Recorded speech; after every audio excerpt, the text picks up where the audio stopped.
Hi, I'm Chole Sosa-Sims, and I'm the director, co-director, and producer behind Dan and Margot, which is playing at Cinequest right now. So the film is about a young woman with schizophrenia who not long ago was stalked and tormented by someone who never existed. So it's her sort of trying to gain back the years of her life that she lost to the illness. That's my bedroom window right there. I just could hear him just saying just his regular bullshit. And I just needed it to stop. And I didn't know I could hear him. So if I could hear him, then he could see me. We grew up together. I've known her since we were about 8 years old. So yeah, I think having that long childhood history with someone makes it that much more impactful when they go through something really difficult. So yeah, I mean, we've been close for years and years and still are to this day. And yeah, it's been a difficult experience, but an amazing experience as well. I think throughout the film, water is really used as sort of a poetic visual reference for memory and reflection. So throughout the film, we'll go to different points where she's in front of water or, viewing the pool, and it's sort of showing that she's going back in time, back into her mind, back into her memories. So I think the opening is sort of reflects the beginning of that journey in a sense. Yeah, it's interesting that you asked that because at our first screening, someone actually brought that up.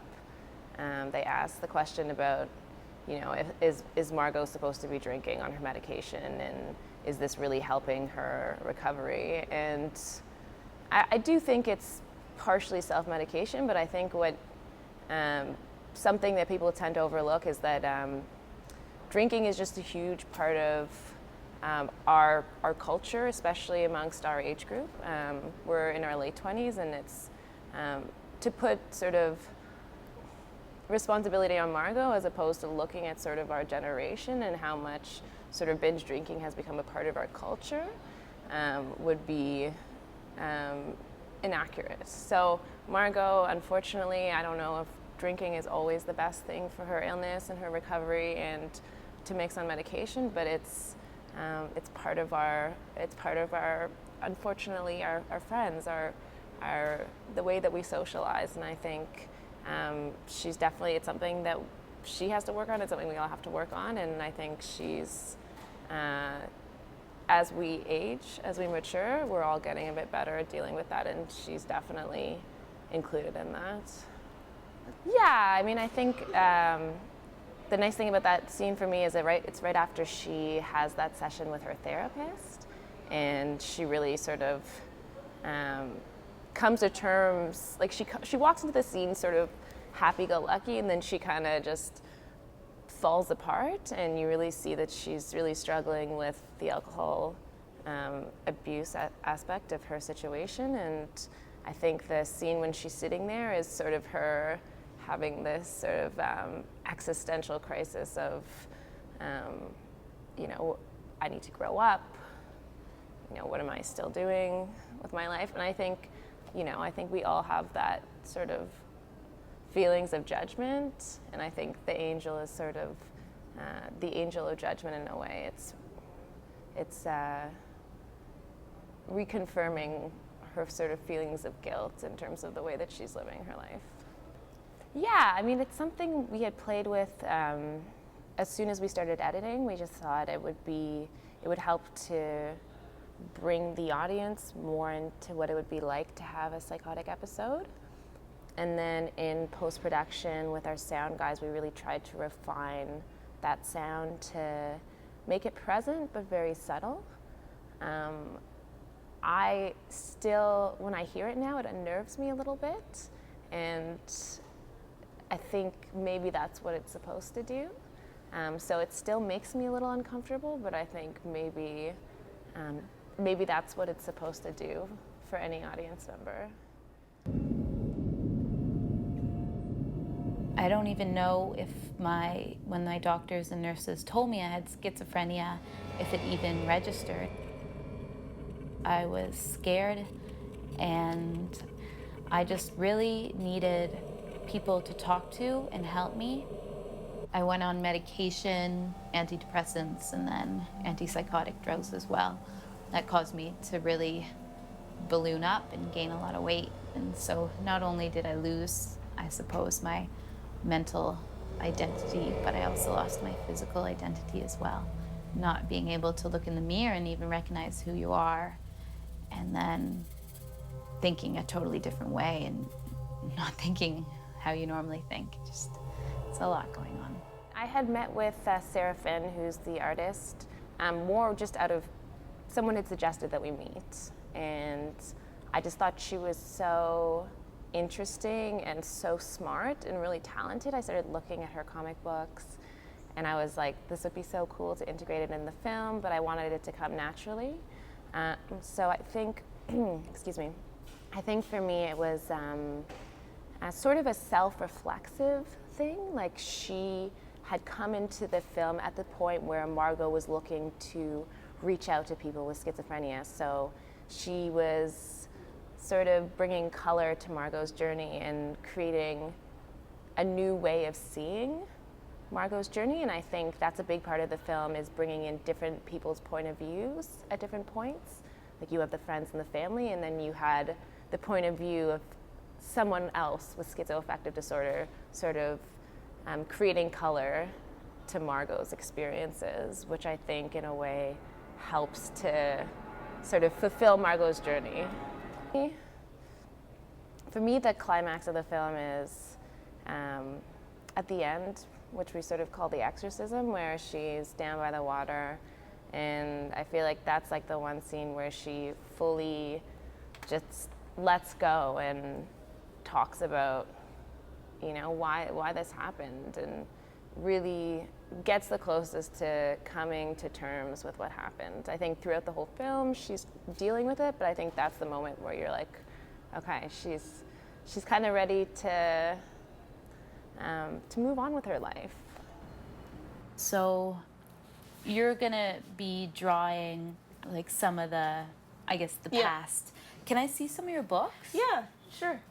So this is the first book that I put out, and this I started, actually I was in the psychiatric hospital for a year. For a year? In 1001 Queen for a year, and the first 44 of these were done while I was in the hospital. The first 44 pages? What? Pages? Yeah. And then the rest was done. When I got out, I went back to art school for a little while. Yeah. I dropped out of art school to finish this. Yeah. That was my first book. This sounds like me. I was a privileged middle-class college girl in my early 20s before the sickness began. That's fun. In all honesty, when I watch the film now, I watched it yesterday, and I can't really tell if it's powerful or engaging anymore. But when I talk to people and they say that they got something out of it and that they related to the story, or that it was powerful or important, then I'm kind of reminded of why I made the film and why it's important. Well, we shot it for about 2 years, and then we edited for about a year, which actually is quite a bit of time in the post-production process. So yeah, we actually had an earlier cut that was ready around last year at this time, but it just didn't do what it needed to do in order to fulfill the story we wanted to tell. So we took another 6 months recutting it, and we sort of structured it into the way that it's structured in chapters in the film. And I feel a lot more comfortable now with how the story's told. But yeah, there's a lot of footage. There was probably almost 150 hours that we had to sort through. So. Well, not luckily, but Margot left for Australia at the end of, while we were sort of wrapping up filming. So in a way, we had no choice but to stop filming then. And I think in a way it was kind of a perfect, not a perfect ending, but it was a good ending. It was a satisfying ending because she had told her story, and now she was kind of moving on, and I think it was good for her as well to have made the film and then taken some time away to kind of explore her own self. It's always a struggle as a documentarian, how to, you really want to get to a vulnerable side of your subject, but you also don't want to exploit them. And I think it gets even more complicated when that person is your friend. So I felt like at times I wanted to push her, but I also wanted to respect her boundaries, and that was a constant sort of something I had to mull over as we were going through the process. How much could we push her, and how much did I have to actually respect certain elements of her story that she didn't want to tell? And in the end, there are definitely a lot of things I chose not to explore because I knew that there were some that Margot probably wouldn't want to. I want people to rethink how they think about schizophrenia and people with other mental health issues. I think it's so common. Every single person I've talked to during this process has, struggled with mental health issues themselves, or they have friends or family who have schizophrenia, bipolar, and somehow it's still stigmatized. Somehow people can't really talk about it openly, and when they do, they still feel like to admit that they have some sort of diagnosis would end up getting people to treat them in some sort of negative way. And I think I really want to destigmatize the illness, and I hope that this film can contribute to that conversation. I don't think this film can be the only contributor to this conversation. I don't think this film will end the stigma, but I think it can contribute to that discussion and that conversation, and I really hope that one day we'll get to a point where people feel more comfortable talking about it and don't feel stigmatized by a word anymore. I'm starting to develop a couple other projects right now. Definitely all in the space of sort of feminism or multiculturalism. I think at this point I really want to tell stories that I feel that I can relate to or contribute to, or that I'm from within that community.